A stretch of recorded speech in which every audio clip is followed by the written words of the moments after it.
Good afternoon, fellow Canadian International Council members and friends. I'm John Tennant, a member of the Executive Committee of the CIC Waterloo branch. We'd like to begin by acknowledging that in the Waterloo region, we're located in the Haldimand Tract, traditional territory of the Neutral, Anishinaabe, and Haudenosaunee peoples.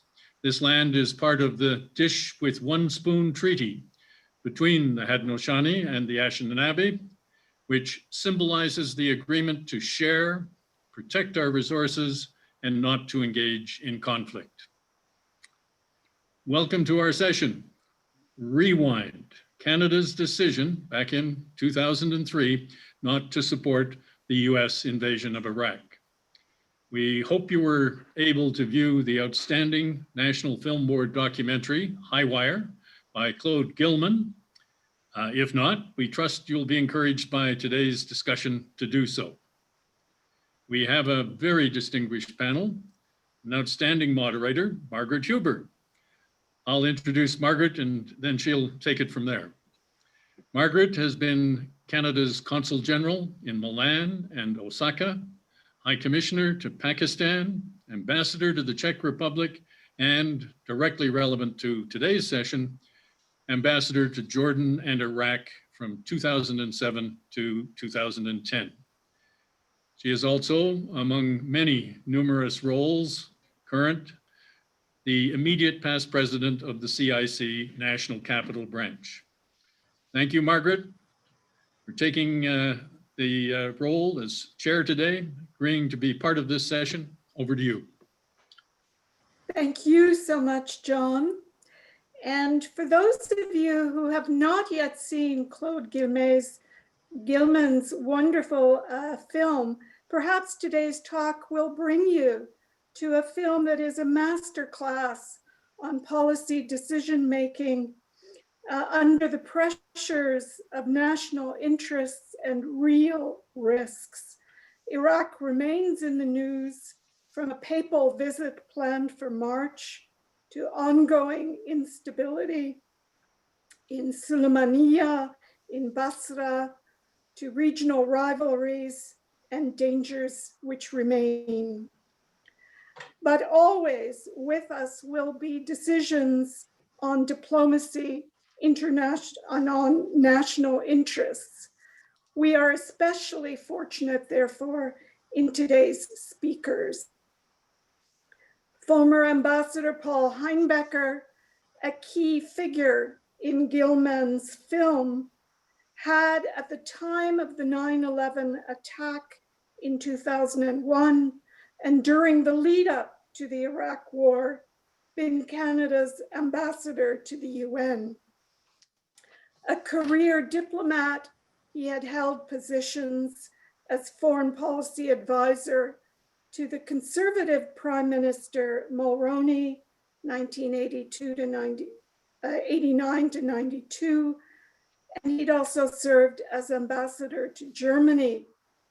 He retired from the Foreign Service in 2004, but has been holding numerous prestigious positions, fellowships, and honorary doctorates.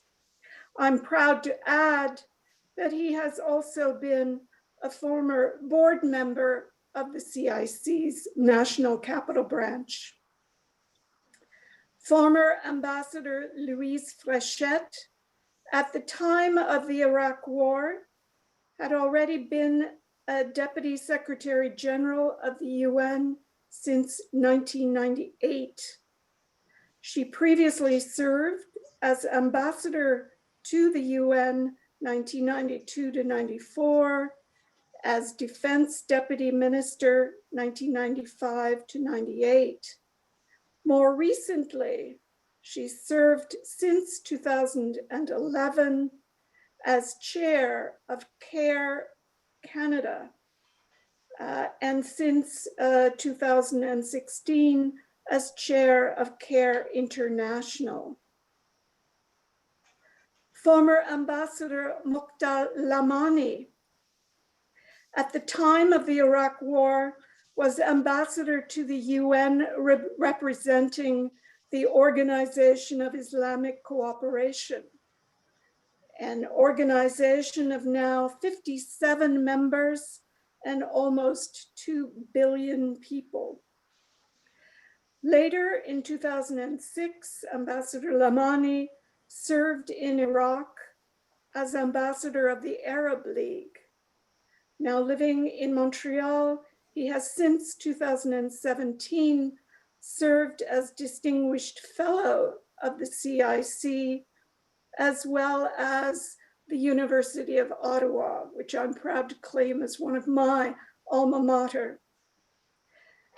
Christopher Sands, in 2003, was Director for Strategic Planning and Program Evaluation by the Republican Institute in Washington. He visited Iraq 5 times to plan and evaluate programs funded by the US State Department and the National Endowment for Democracy. Currently, Canada Institute Director at the Woodrow Wilson International Centre, as well as a Professor of Canadian Studies at Johns Hopkins University. I will now be inviting our distinguished speakers to present opening remarks of about 5 minutes each. We'll begin with Ambassador Heinbecker, then Ambassador Lamani, then Chris Sands, and Louise Fréchette. Ambassador Heinbecker. Good afternoon. Very nice to see you, or at least to look at the screen where I think you are. I'll be very brief in the opening introduction. This situation was pretty tense in New York in those days. The Americans, the Bush administration in particular, were really looking for a war with Iraq. We tried to propose a compromise that would have seen the Iraqis and the UN and weapons inspectors given a bit more time to see whether they could find weapons of mass destruction or not. And if they did find weapons of mass destruction, then the world would have moved on side behind the United States. But if they didn't find any weapons of mass destruction, the Americans would stand down their effort at war because of that. And we led that compromise because while we knew there was a small chance of succeeding, still the consequences of failure were enormous. And so they have been. The decision was not an easy decision in terms of foreign policy. It was not an easy decision in terms of domestic policy and relations with the Americans, which was kind of the same thing. There were people in the cabinet who were felt that we must support the Americans. The opposition in Parliament thought we must support the Americans. Significant members of the Canadian business community went to Washington and said that they didn't support the decision of the Canadian government. They just wanted the Americans to know that. So it was a situation with a lot of tension. The Americans themselves seemed to believe that at the last moment, Canada would come alongside. That was a judgment made by Andy Card, who was at the time of the war, the chief of staff of President Bush. And he said to us afterwards, to Chrétien afterwards, that, that he had thought that however much we did not endorse the war, when the time came, we would line up behind them. But we had told them from the beginning, he conceded that we were not a sure thing, we were not in the bag, and we were going to exercise our own judgment. And that, I think, is the fundamental issue for Canadians on matters of peace and war, and that is that you can't rely on other people to make your assessments and to simply to endorse the decisions they make. There's always a choice. The Canadian business community and many others said we simply had no choice. The relationship with the Americans was too important, and the issue was too important to the Americans for us to go our own way. But that was not the judgment that the government made. That's not the judgment that the Canadians endorsed in their millions. And given the outcome of the war, the Americans found themselves in a situation where everything that we predicted would go wrong did go wrong, and ultimately they paid an enormous price. So for Canada, the question is not whether you have a choice. You always have a choice. The question is the cost to your treasury and to your values. And in neither case was the cost very high for Canada, as it turned out, although we didn't know that at the time. And we made a decision, I think the right decision, and I think history has vindicated that decision, at a time when a lot of people thought we should do otherwise.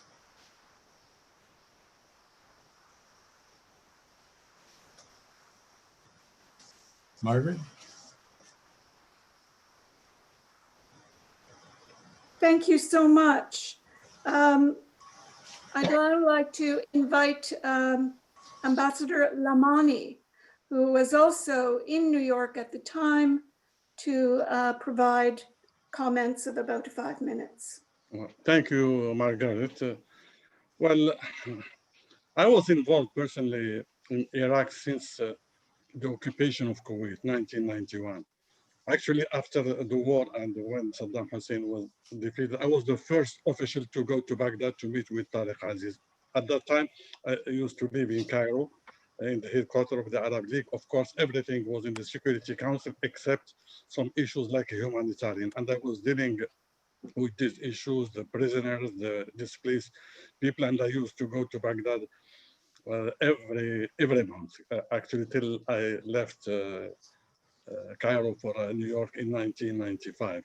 Then after that, I knew that the whole area, there's a huge like for democracy, for human rights. They were so used to brutal regime. But for me, the decision of Canada, and how it was explained by Paul, was a very good one. And I hope everybody that was in the willing, who followed the American, did not do it, because I tried just to compare how was the situation, even if it was very bad in the region, especially in Iraq, and how it became after that. Prior to the invasion of Iraq, that was now Al-Qaeda. Al-Qaeda was much more contained in Afghanistan with some cells here and there, but it was not that strong. And also what we saw later on with ISIS, when Al-Qaeda became like the nice people comparing to what ISIS were doing. So with this decision of the American, they decided to go alone without a Security Council resolution on war. But who won the war for me? There were to Al-Qaeda, that became a reality in the whole region, and we saw it later on also in Syria with ISIS, as well as Iran. They took a lot of advantage. When I was appointed by the Arab League to go as a special envoy and resident ambassador in Baghdad, I personally chose not to live in the green zone, just to have the maximum contact of Iraq that everybody at that time in 2006 with what used to be happening in Baghdad was like a crazy decision, like a suicide for a lot of people. But I did it for almost 1 year till I resigned prior to the Arab Summit in Riyadh in Saudi Arabia, protesting resignation that I did at that time. But I was witnessing how what was happening to that society. You know, the very high level of mistrust between people, that nobody believes in his country, plus also sectarianism. I used to go to Iraq during decades prior to that. I had a lot of friends. I never knew who was Shia or Sunni or whatever, except if it is because of their name, Christian or Muslim. But I was witnessing how things are getting so bad with a lot of implication in the whole region. And it became very, very, very fragmented. You mentioned, Margaret, in the beginning, what's happening now in Slimania. You know, time when I was in Baghdad, Kurdistan was considered as the most stable part of Iraq. Now they don't have even the money to pay their people. So it's a failed state with all what they have as money or what they have oil, everything. And when you see some figures inside Iraq with the government, all the governments since 2003, all of them they have citizenship. All of them they are putting the money outside. When I used to be in 2006 there, one of the most shocking things, the members of the Iraqi parliament, a huge part of them used to live in Amman.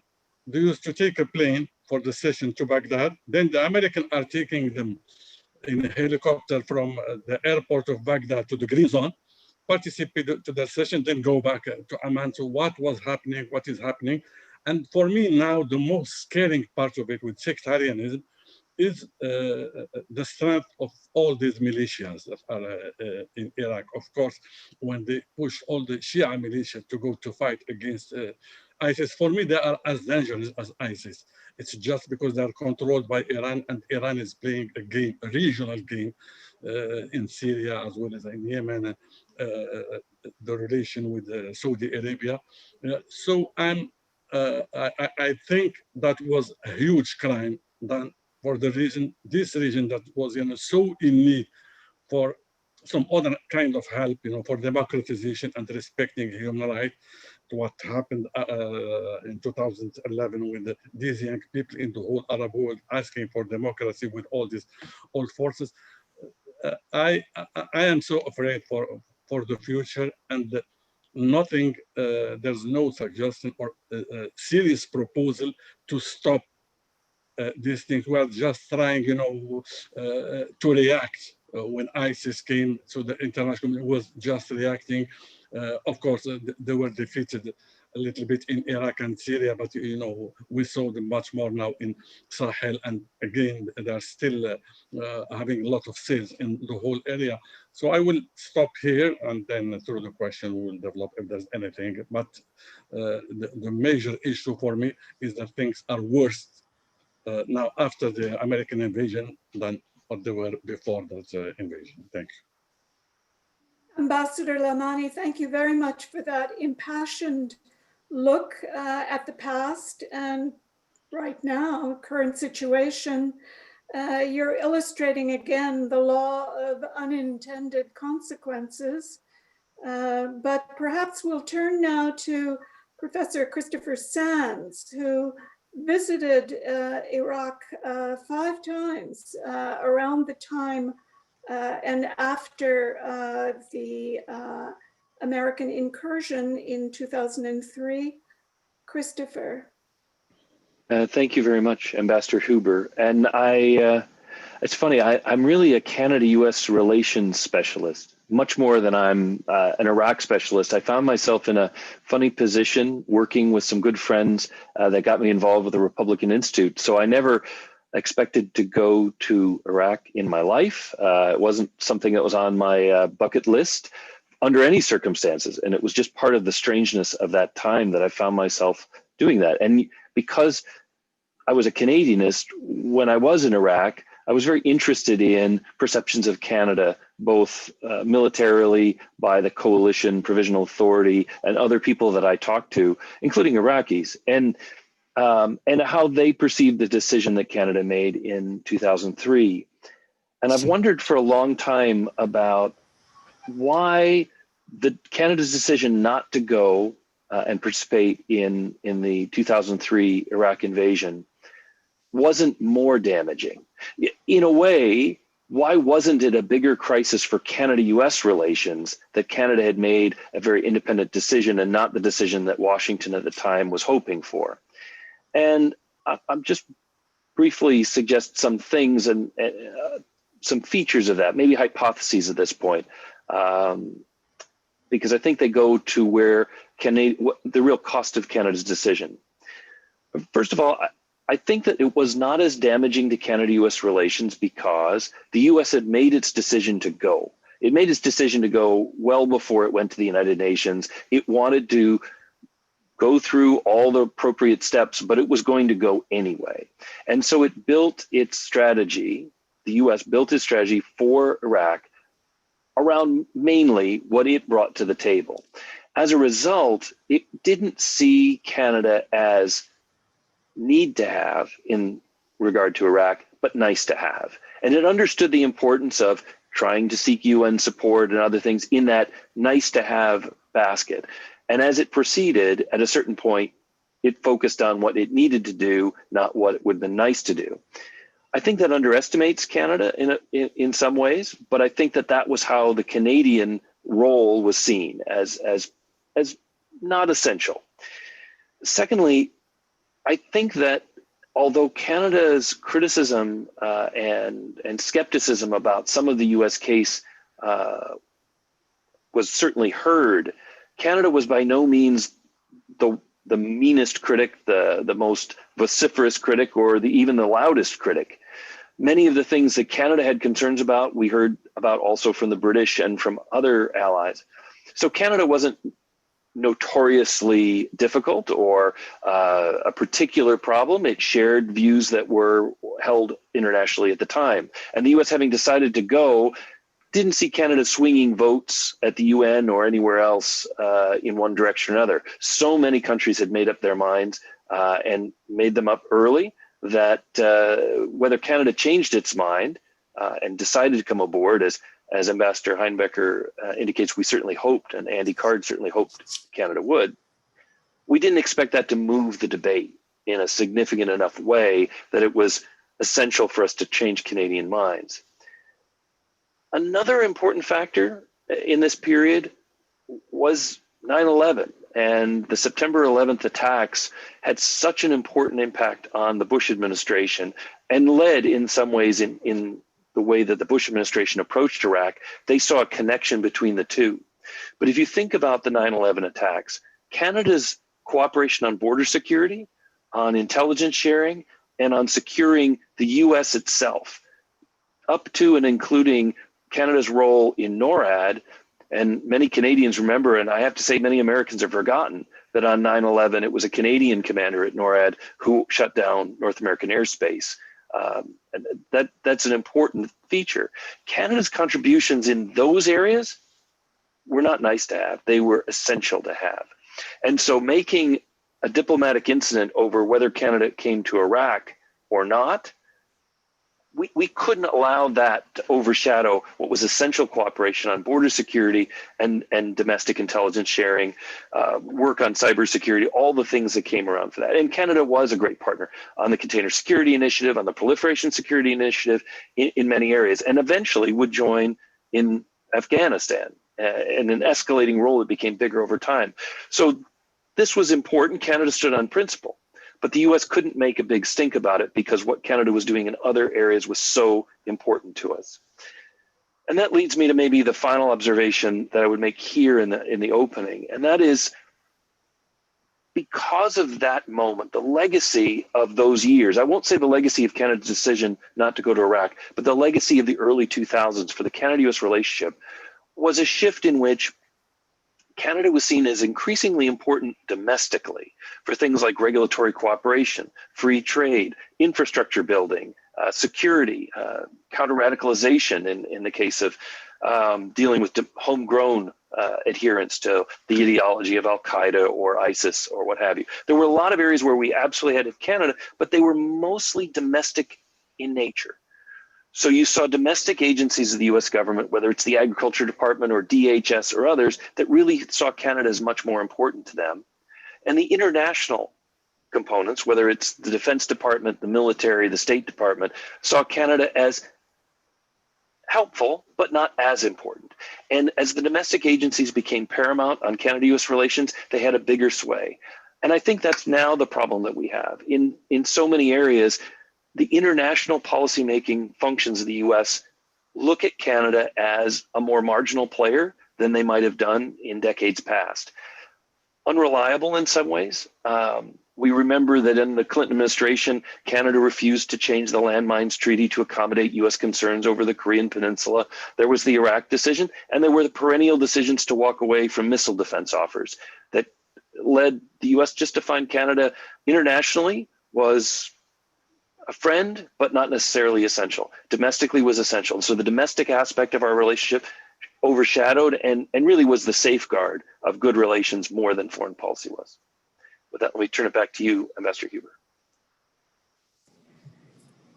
You know, you've brought up some points that I've, even though I thought I was close to things, was not fully aware of. So I really appreciate the wealth of detail that you've brought to this. I'd now like to turn to Ambassador Louise Fréchette and invite her comments. Thank you, Ambassador Huber. As you mentioned at the beginning, I was working at the UN Secretariat at the time of the Iraq War, and I must confess that Canada was not uppermost in my mind at the time, since I was focused entirely on the potential humanitarian disaster that could be triggered if war broke out. I therefore cannot offer any insight on what was on the minds of decision makers in Ottawa at the time, or indeed on Canada-US relation that we've just heard. I can only offer a few thoughts from a more global perspective.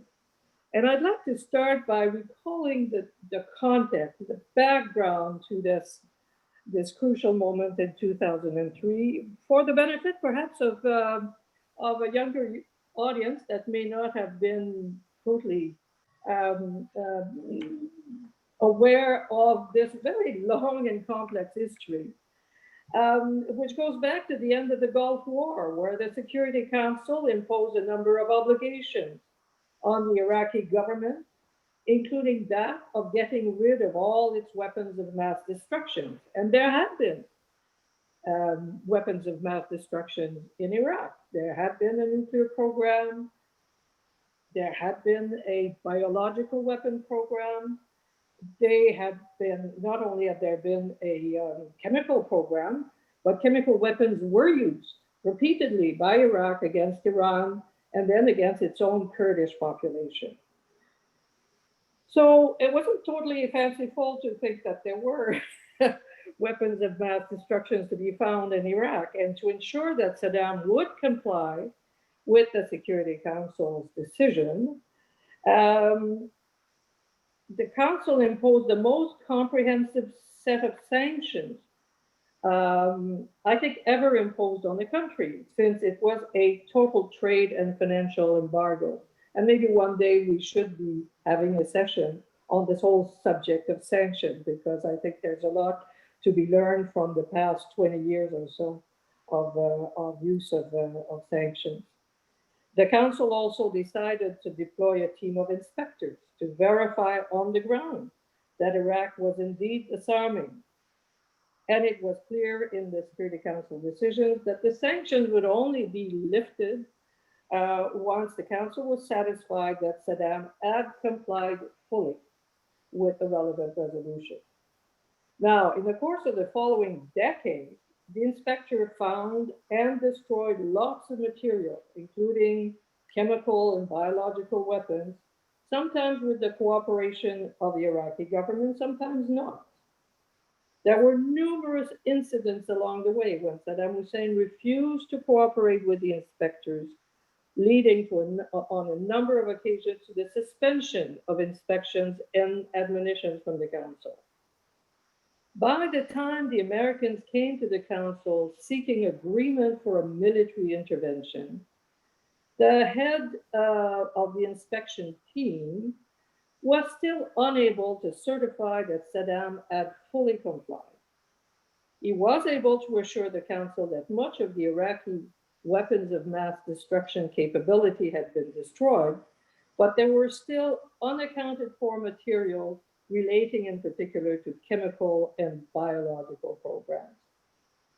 So the debate in the Council wasn't about whether or not there were weapons of mass destruction still hidden somewhere in Iraq.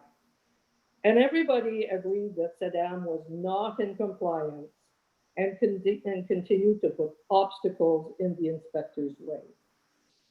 The debate focused essentially on the question of the use of force and whether it was justified at that particular point in time. The Americans argued that Saddam's obstruction had gone on for far too long and that the time had come to force the issue by deploying militarily. Those who opposed said the time to use force had not yet come, that there was still room to obtain compliance by maintaining political pressure on Saddam. And that's where the Canadian initiative that Paul mentioned comes into play. And all those who opposed in the council pointed to the human costs of a military intervention and to the risk of creating a dangerously volatile situation. But also at stake, I think, was a fundamental principle of international law. That is the obligation for all to respect the UN Charter, which says that force can only be used when authorized by the Security Council, except in cases of self-defense. In refusing to join the coalition, Prime Minister Chrétien acted, I think, in conformity with a long-held Canadian position regarding the need for Security Council authorization for military action. And many other countries adopted the same position and refused to join the coalition, but many did, suggesting that at least these countries place international law below other objectives like staying on the right side of Washington. Now, let's be clear, the international norm regarding the use of force has never been fully respected, and we can easily document numerous cases of countries acting militarily without Security Council blessing. Still, the norm mattered sufficiently in 2003 for the Americans to try very hard to get Council agreement, putting enormous pressure on Council members to do so. Maybe it was just in the nice to have category, but still, I can assure you that they worked really hard on Council members at the time to get the vote they were hoping for. If faced with a similar situation today, I wonder what the outcome would be. The world has changed a great deal since 2003. The new types of weapons, new power dynamics, new nationalistic and populist pressure, all these factors would come into play in setting a course of action. If we want to continue to live in a rules-based international system, we have to make sure that the rules keep up with the times. Now, this is what Canada tried to do some years ago after the military intervention in Kosovo, in which we participate, after a Russian veto made agreement impossible in the Security Council. The government at the time launched a commission which gave birth to the concept of responsibility to protect, an attempt to clarify international law in cases of gross violations of human rights. Now, there are many other issues that require attention and some clarification, in my opinion. At what point, for instance, does self-defense kick in an age of cyber terrorism, of unmanned and space-based weaponry? I think a few, if not new rules of the road, at least some clarification would do much to help maintain the kind of rules-based system we so hope to see continue. Thank you very much. Thank you very much, Ambassador. I particularly appreciated the comment you made about recalling decisions being driven at the time and under what circumstances, as you put it, for a younger audience who may not have been around then. In fact, the CIC has a large and growing percentage of young participants, young members, certainly very evident in the boards of the branches across the country, and remarks like yours, and indeed events like today, we sincerely hope will be helpful to them. I'd now like to turn to the first poll question that we have for the audience. And that is, in your opinion, did Canada take the right decision in 2003 not to support the United States invasion of Iraq? Yes or no? Dear members of the audience, grateful if you could vote on this, and we will see the results very shortly.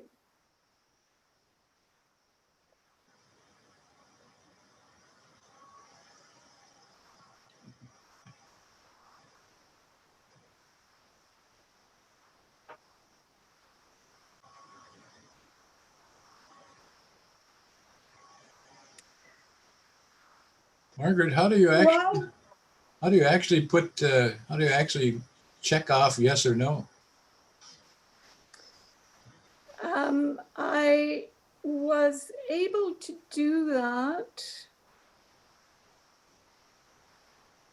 There's a notification saying panelists do not vote.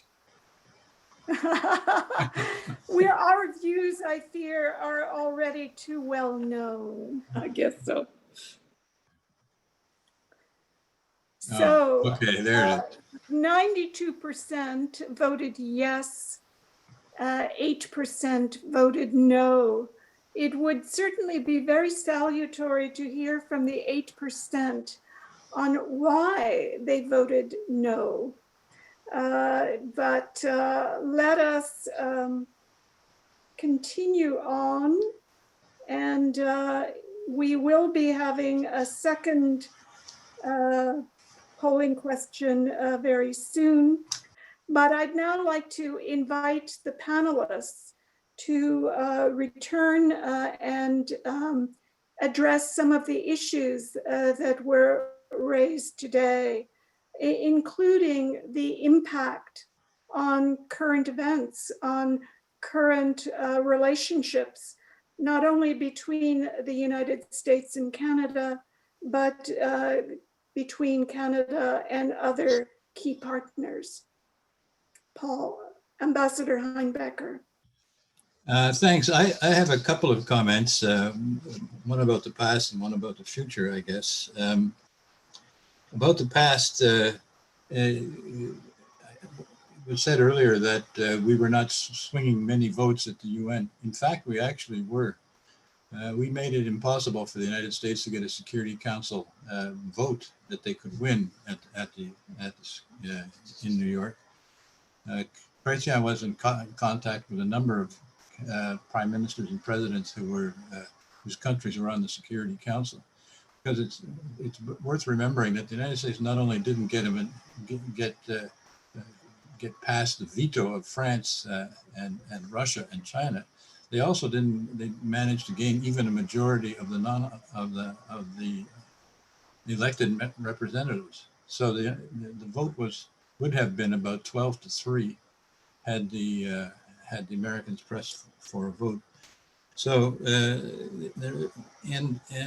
one of the things at the time, which was a factor in my mind at least, and that was that the Americans were threatening ambassadors not to oppose when the votes were to be taken, not to oppose the United States. 2 or 3 ambassadors, they succeeded in having 2 or 3 ambassadors recalled to their capitals because they were not reliable enough. And in my particular case, they also threatened me, saying that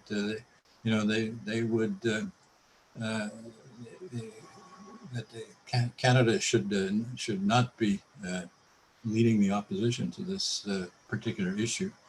I asked if I was told that by our ambassador in Washington, who had been approached by the White House, and I asked if they could get it in writing, because I thought that was the kind of thing that I could paste on my chest and walk around the UN for the next year and never have to pay for another drink. But looking forward, I think, and the situation in the Middle East now, and U.S. foreign policy more generally, and that is that the question that really is on my mind is does Trump turn out to be an aberration, or is he going to turn, or is he somehow represent a significant change in American thinking and American foreign policy. And I put a lot of stake and stock in leadership. I think the country's leaders make all the difference in the world. And if Gore had been elected president, there would not have been a 2003 Iraq war in all probability. If Gore had been elected president, the United States would be part of the serious part of the climate change initiative. So I think that whoever, the leaders really do matter a lot. And Trump is going to be gone, but the question is not clear, is he gone for good? And how far gone is he? Or is he just moving down the street and setting up his political action committee for 2024? So it's very hard to tell, but one of the things that I was quite worried about, but I'm less worried about it now, was what would turn out to be the situation vis-a-vis Iran and Israel in the period between the election and the inauguration of Biden. There was a lot of worry about a wag the dog kind of scenario taking place, and that the Israelis might act in such a way as to drag the Americans into war behind them, to support them and perhaps to bail them out. It seems that that's not in train, although one can worry about it, because the president has told the Secretary of State he's giving him free rein on the Israel question, so long as it doesn't lead to World War III. So if that's kind of in its own way reassuring that U.S. Secretary of State is not scheming with others to bring about a conflict with Iran in the final days of the Trump administration. So those are my two comments. Ambassador Frechette made a very intriguing comment about the importance too of sanctions. And sanctions, of course, are one form, presumably, of diplomacy. I wonder if our speakers would care to elaborate or comment on that. That's right. Just to weigh in a little bit on sanctions, I think sanctions are increasingly more targeted than they have been in the past, particularly Magnitsky sanctions that go after individuals in particular regimes. And where you hear the most talk about sanctions now is as part of the Biden administration's approach to China, where the Trump administration focused its diplomacy on trade and was very much focused on tariffs applied to China to reset the trade balance. The expectation is Team Biden will be much more focused on China's behavior in Hong Kong, China's behavior in Xinjiang with the Uyghurs, and with regard to Tibet. And there are substantial numbers of the members of Congress in both parties who are concerned about the human rights situation, about forced labor behind some Chinese trade. And so I think we'll see sanctions focused in that direction. The sanctions that the US reimposed on Iran when it accused Iran of violating the Iran deal and walked away from the deal that the Obama administration had negotiated with other countries were reimposed in part because of concern that China was continuing to trade with Iran. This is where we get the Huawei CFO arrested in Vancouver on a US warrant, not for violation of a US-China agreement, but for violation of Iran sanctions, which was the US charge. So I think sanctions have a secondary effect, and they may be more focused now on China than on any of our Middle Eastern allies. I know that the administration, the Biden administration, has talked about returning to the Iran deal. I think that will be difficult, but not impossible. But with regard to sanctions in particular, I think China, Russia, those are the countries that the U.S. is focused on primarily, perhaps continuing with Cuba, Venezuela, and a few other actors to keep them out of the mainstream of the international economy. Thank you so much, Professor Sands.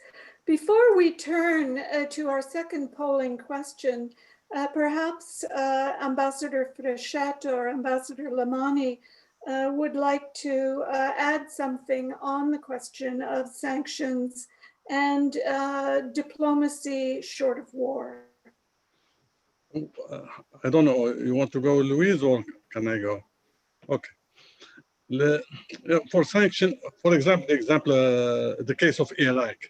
Since the beginning of the sanction in 1991 till 1995, I used to go to Baghdad every single month.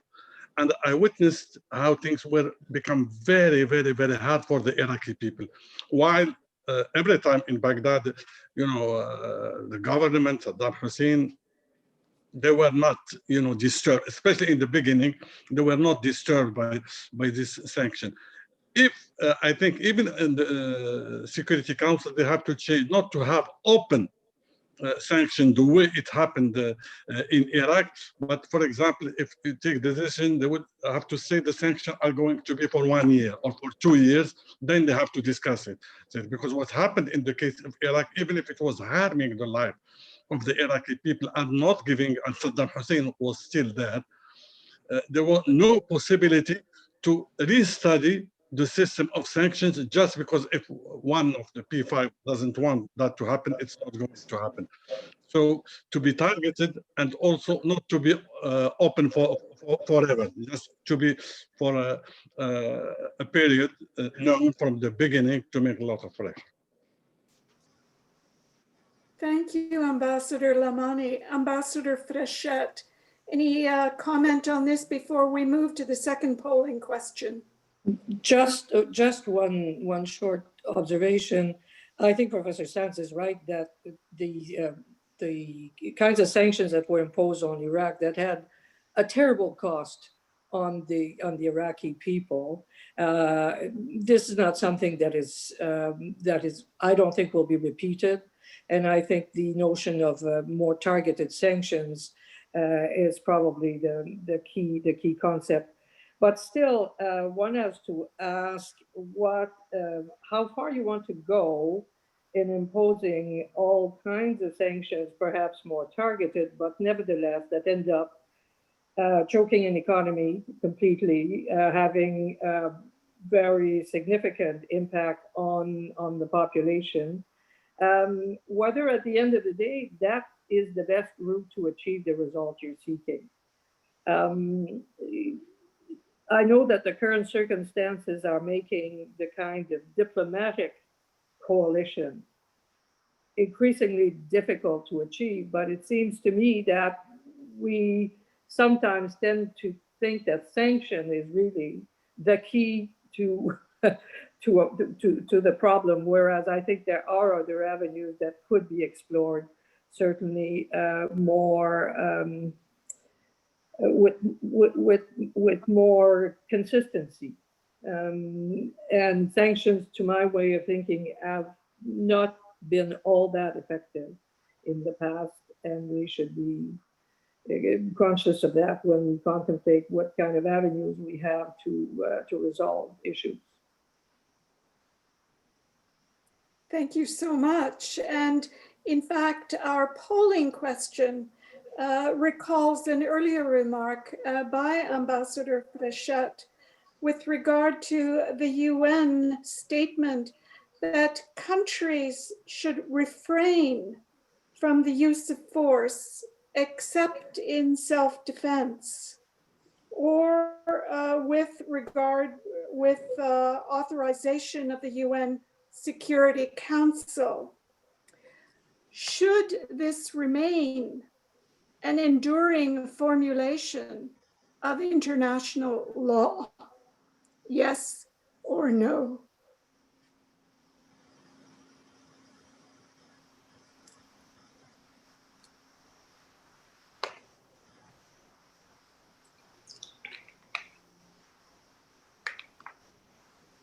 Certainly, international law will never have unanimous agreement, but it would be good to see more recourse to international law than unilateral action. So while we're waiting for the results to come up, Any final comment on that, Ambassador Fréchette? Well, here we are. Oh. Sorry, Ambassador Fréchette. So yes, 72% agree that it should remain an enduring formulation of international law, but 28%, somewhat surprisingly to me, think no, not necessarily. Certainly something to be explored on another occasion. And perhaps some aspects of this will come out in the other questions from the audience that are now awaiting us. And perhaps we'll begin now with audience questions.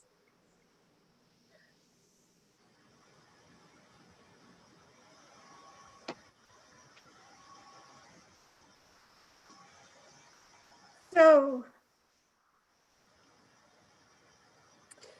a very interesting question from Jeffrey Allen, who worked with the weapons inspectors in New York from 2002 to 2007, and then as a UN political affairs officer based in Iraq till 2014. His question, given the ongoing tensions between Washington and Tehran, how can Canada best help the Iraqi government to manage the very difficult balancing act? I presume that means how can Canada best help the Iranian government, perhaps? Difficult since we don't have an embassy there. But would anyone like to comment on that?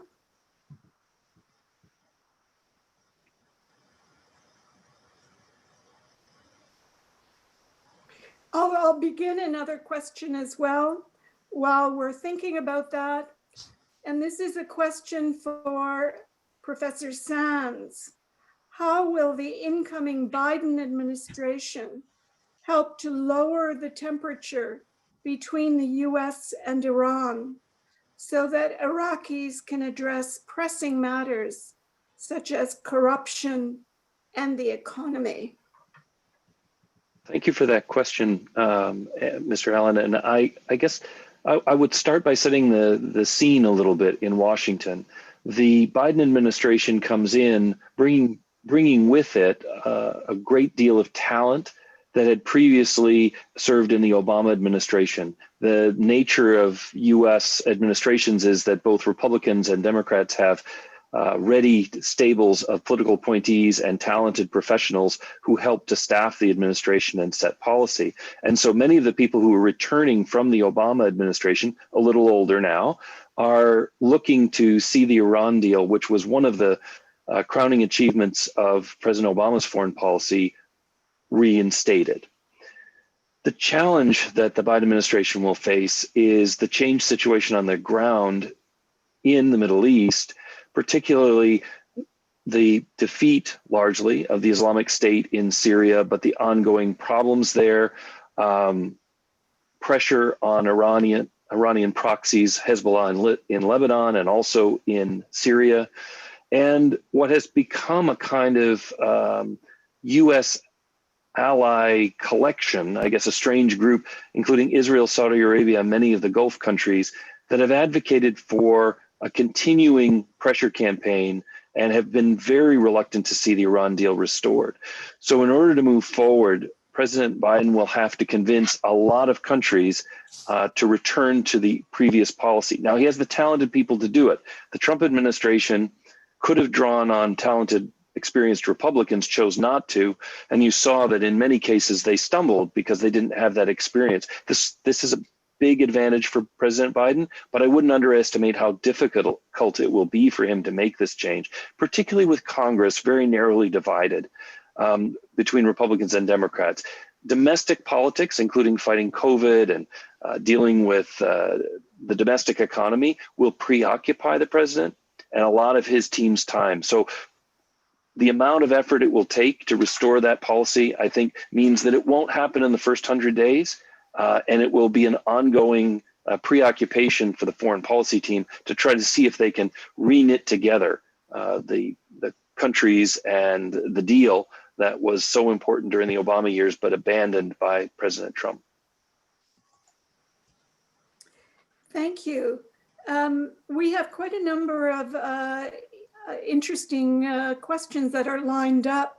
Perhaps I'll read through a few and invite participants to comment. Monty McMurtry recommends a book entitled To Start a War, How the Bush Administration Took America into Iraq by Robert Draper. Basically, the thesis of the book being that once there is a bias towards action in decision-making, the decision will be taken regardless of evidence. We've all seen some examples of that more recently too. And he requests the thoughts by participants. Another area flagged by our questioners, and this is by Renaud Gregoire.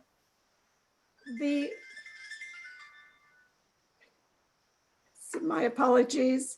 The role of Canada in 2003 demonstrated that we managed to play an active and major role without having a seat at the Security Council. In the world of today, can we foresee that Canada could play a major role without being in the Security Council if a similar crisis develops? Comments, please.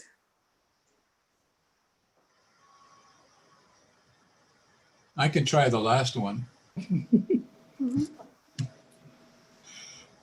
With respect to whether Canada could play a role at the UN while not being on the council, it's actually a pretty good question, because part of the reason that we were able to manipulate the council, and we were able to manipulate the council, was that we had recently gone off the council. We had been a member of the council in 99 and the year 2000. So I was still there, and I was pretty familiar with the way the council works. And I had a lot of contacts among ambassadors on the council whom I knew well. So we were able to use those personal connections and that personal knowledge of the council to deal with the issue and to gather support. In particular, with respect to Mexico and Chile, who were both on the council at the time, we had a significant impact, I think, on their thinking. So I think we can play, but one of the things that, as Louise said, times have changed. I used to say jokingly that I was the, Bob Fowler said he was the ambassador that had served the longest on the council. And I said I was distinguished because I was the last one to serve on the council. But I thought of that as a statement of fact, not as a prediction. And it's turning into a prediction. So I think it would be difficult, having no experience at that table. Perhaps if the situation arose in our second year on the council, we might have enough experience to deal with it. But it's not easy to manipulate 5 permanent members and much less the 188 others. Margaret, can I add something here? Please do. I agree fully with Paul, as usual. But in addition, I think it depends a little bit on the quality of our relationships around the world. And it doesn't depend only on how close we are to our buddies in NATO. If we have a foreign policy that is very broadly based, where we have cultivated steadily very good relations with key players in various parts of the world, then I think it increases our chances of having some influence on their foreign policy decisions. if our foreign policy is too self-centered, if we care only about what our pressure groups in Canada are interested in and neglect cultivating a very broad network of relationships around the world and our ability to influence countries in their capital will be weakened.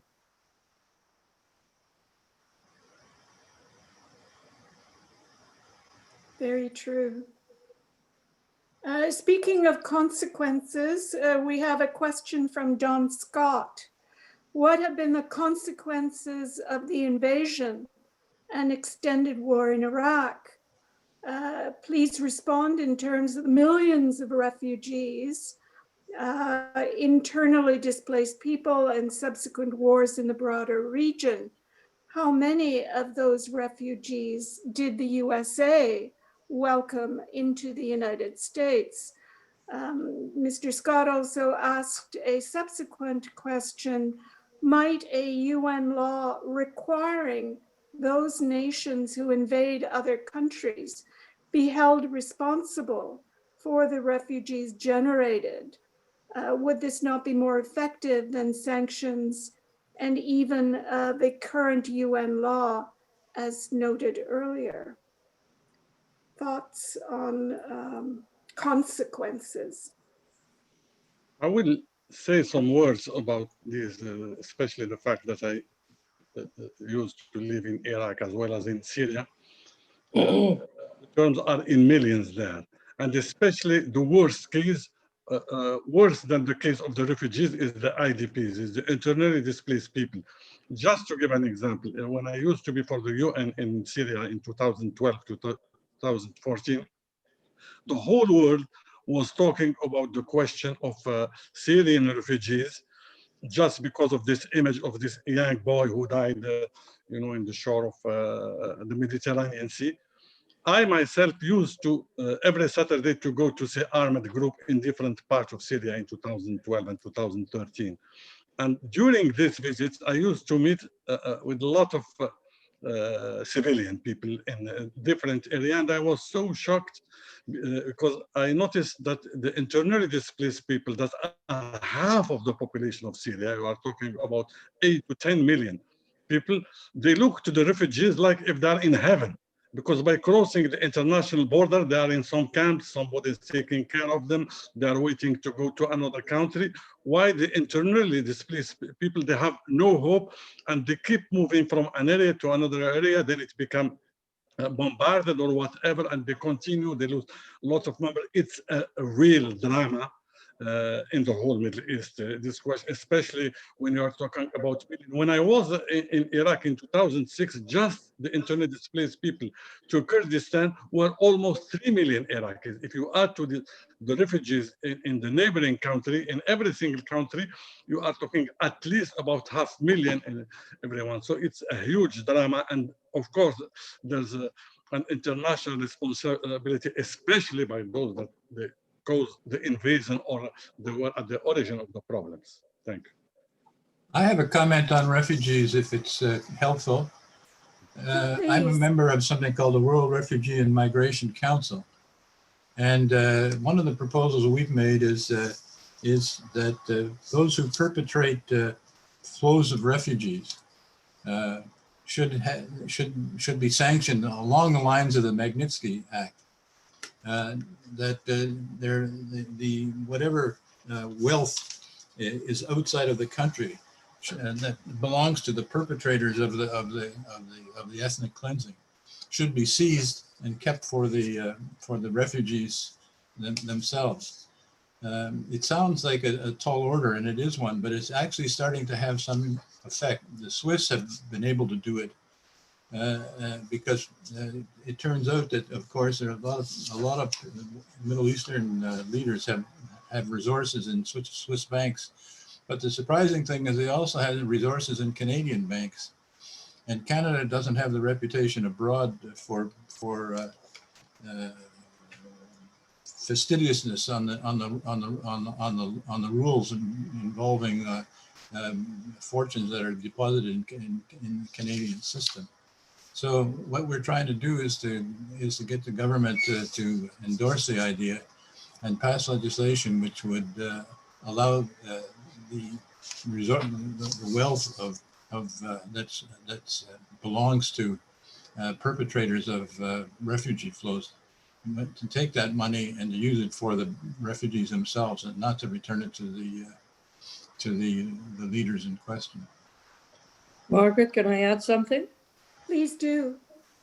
I think what Paul said is I think an interesting idea, but I'm thinking of the case of Syria, and I'm not sure how much is left in the coffers of Syria abroad that could be seized to look after the millions and millions of refugees. I suspect there wouldn't be enough to really look after all these people, and that suggests that there is also a need to rethink a little bit the current International Refugee Convention, which leaves the entire responsibility for the care and feed of refugees to the country where they arrive, where they settle or temporarily, which means in the case of Syria, that countries like Lebanon and Jordan have had to absorb. They've had some assistance from through international organizations and so on, but the responsibility is there, just as the responsibility was in Germany when they ended up with a million people, and there's no regime that forces a sharing of responsibility in front of huge refugee flows, either in terms of asylum or in financial terms. And I think there's also room to rethink the refugee system that we have enshrined in international law at the moment. In Canada, there was quite an upset over the Roxham, I think it's Roxham Road, the number of refugees who were coming across the border into Quebec from New York State. I think it got into the tens of thousands, but at the same time, Turkey was receiving 4 million, Right. and Jordan was in the hundreds and hundreds of thousands and millions. Beirut, every second or third person in Lebanon was a Syrian refugee. So there hasn't been any burden sharing. The Europeans don't want to share the burden. They have a law that whichever country a refugee lands in has to take care of that person. Well, obviously, if they're coming across the Mediterranean, it's going to be Italy and France and Spain and Greece. So instead of sharing the burden amongst themselves, they prefer to dump it on the Mediterranean states. Another important dimension of this is that climate change is going to produce a lot more refugees and a lot more displaced people. And we're only beginning to think about it and try to tie those two issues together, refugee flows and climate change. And I would like also to add just one comment that I saw in Syria, what Louise Fréchette was telling us about the change of international law. I totally agree about that, because I witnessed in the case of Syria, it was very easy for police officers, for people of the regime to have their family going to Lebanon, then to go to the UNHCR to register and to hope to be in another country. And it happened to a lot of them. And those that really deserve it, they cannot even cross the border. Yes. Yep. I have to comment, as a child of a former refugee family, my own sympathies are entirely with the refugees. But getting back to some of the points made about holding responsible for refugee situations, the governments, what about the governments of major powers who are behind the refugee flows in terms of the countries being their proxies? And given the difficulties with the International Criminal Court, can we hope to be any more successful on the refugees' responsibilities question? I think we can hope to be more successful. I'm not sure we can expect to be more successful.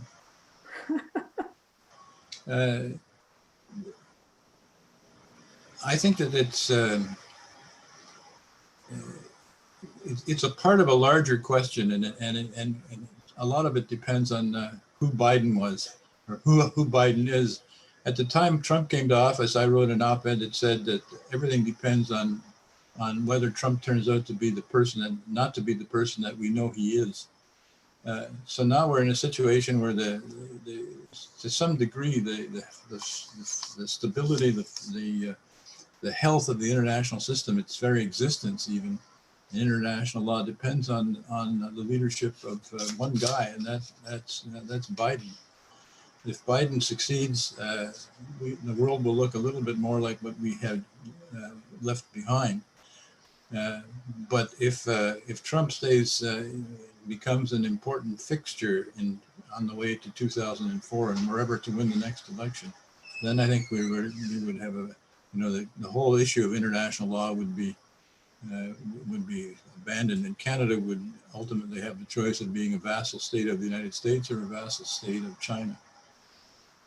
No, Paul, in 2007, during the elections of Obama, I was invited to Washington to meet with the deputy of Secretary of Defense, as well as some member of the Congress, talking about Iraq. At that time, I was just coming from Iraq. I was so shocked. I was expecting to make a lot of changes because of the mistakes of President Bush. It didn't go that way. In the end, they will continue the same policy. And what scared me, about Biden in Iraq, that he was strongly defending the idea of dividing in three countries. Based on sectarianism as well as on religious groups that in Iraq, Kurdish, Shia, and I'm so sure nobody is going to recognize. So you open the door for more wars and more problems in the region. Sadly, colleagues, we're running out of time, and I will be turning now to ask the panelists for final wrap-up comments. But I might mention one question that we received that someone might want to include in their comments was how the decision-making process for Canada to get involved in Afghanistan was different from Iraq. But perhaps we could start then with Ambassador Heinbecker. Well, and there's also a related question, maybe from the same person, I don't know, about the bureaucracy and how it was reviewing foreign policy at the time of the Iraq War, and whether the decision makers were aware of the debate in the bureaucracy. I guess you could imagine they were aware, but the decision was really being made by one person, and that was the Prime Minister, with the advice of about 3 other people or 4 other people. In other words, it was in the real world of that decision, it didn't follow the sort of prescribed political science process. The different with respect to Afghanistan was, some have put it, the good war. It was a response that was blessed by the UN Security Council because of the attack on the United States on 9/11 and the Taliban refusing to give up the Al Qaeda perpetrators. So there was it was within the rule of law, so to speak, at the time, whereas the Iraq story was completely outside the rule of law. Before I ask for final comments from Ambassador Fréchette, from Ambassador Lamani and Professor Sands, let me just note that today's event is live streamed, recorded, and will be available on the CIC YouTube site. So you'll be able to listen at greater leisure and be able to reflect further on comments by, including next by Ambassador Fréchette. You had mentioned that it was the film was going to be available on website. Is that correct? Or- Sorry. Actually, I know from experience that if you just Google the name of the film and NFB, it'll come up and you can view it in that way. This is true for Canadians, but sadly, not for our American friends. Ambassador Fréchette. Final word is, it's clear that the decision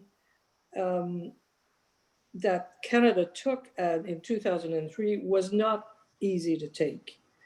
And even though perhaps the consequences were not as dire as what we might have feared, it still required pretty clear-sighted decision on the part of the Prime Minister as to what was the most important for Canada. We now look at a very different situation, a very different world. And I'm afraid that there will be more occasions where we will have to make such decisions, perhaps in a context where we will not have the comfort of being able to rely on the Security Council decision, because Security Council members, the permanent members in particular, will not be able to agree among themselves because the international community may be more divided. So I don't envy decision makers nowadays. I think the environment within which they have to make decisions is becoming more complex, and I think it calls for a clarification of what matters for Canada. What are our principles? What are our goals? How do we see the world? Where to guide us on decisions that may very well be even more difficult than the one we had to take in 2003. Thank you.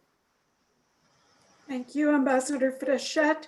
Before we hear the final view from Washington from Professor Sands, over to you, Ambassador Lamani. Yes, I think, as it was mentioned, Canada was active, for example, the example of Afghanistan, to go because there's a resolution and it's respecting the international law. I think Canada can also develop one thing that I always defended that idea. The way Canada is perceived in the South is similar to the way in Europe for the Nordics.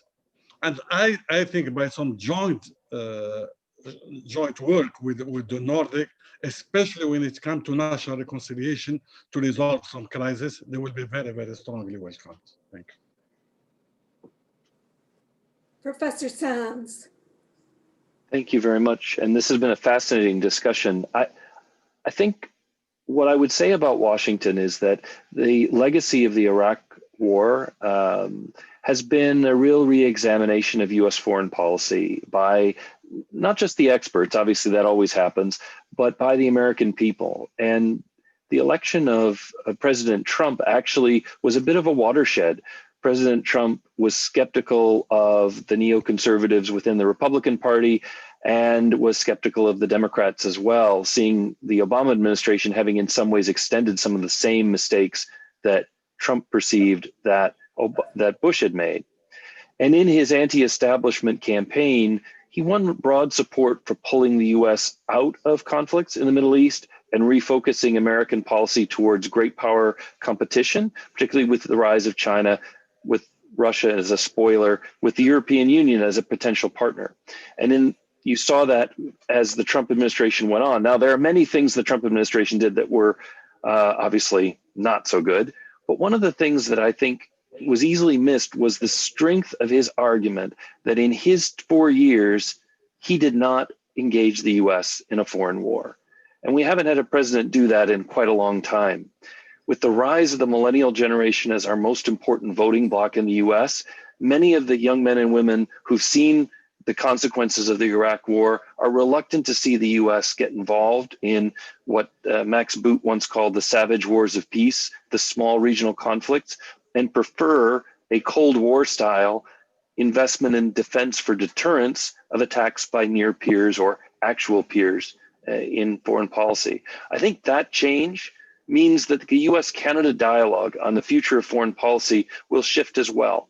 And it's unlikely that the US will be asking the same kinds of things of Canada, but there will be moral concerns, absolutely. And the trust between Canada and the US that, as I say, has been only strengthened on the domestic front will hopefully bring us together on some of these international crises that are shaping up, but they'll be different than they were before. That's, I think, part of how Washington changed because of Iraq. And I don't think that Joe Biden is going to move away from that. It's a popular position that Trump took. And if Biden's smart, he'll keep all the popular policies and get rid of all the unpopular ones. So we'll see. That's a high order too. So I'll wish him luck. Thank you so much. And dear panelists, it's been a pleasure having the honor to serve as your moderator. And over to you, John Tennant at CIC Waterloo. What a marvelous session. Thank you. Thank you. Thanks, Margaret, Louise, Paul, Chris, Mokhtar, for sharing your insights and views. It has brought an awful lot to the table and to this audience we're fortunate to have. Special appreciation, I should say, to Paul, because he played a key role in the events at the time, but importantly, he has done much to facilitate today's session, including making the key link with the NFB film. The spot on the website where you can, on the web where you can find the film has been mentioned, but just to repeat it, it's quite simple. It's www.nfb.ca/film/highwire with a hyphen in it, /nfb.ca/film/highwire with a hyphen and a further /. So hopefully everybody who saw it before might want to even see it again. And if some did miss it, there's an opportunity still to take it in against the backdrop that's been painted very capably by the panel today. And sessions like this are part of what makes CIC membership special.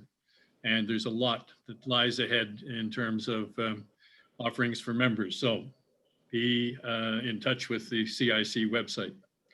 And finally, best holiday wishes from all of us at the CIC Waterloo branch. We hope that despite the caution we must all show, that you can discover some joy and some real hope. Thank you for being with us. We look forward to meeting again. Thank you very much. Thank you. Bye, everyone. Here. Goodbye. Bye. Bye.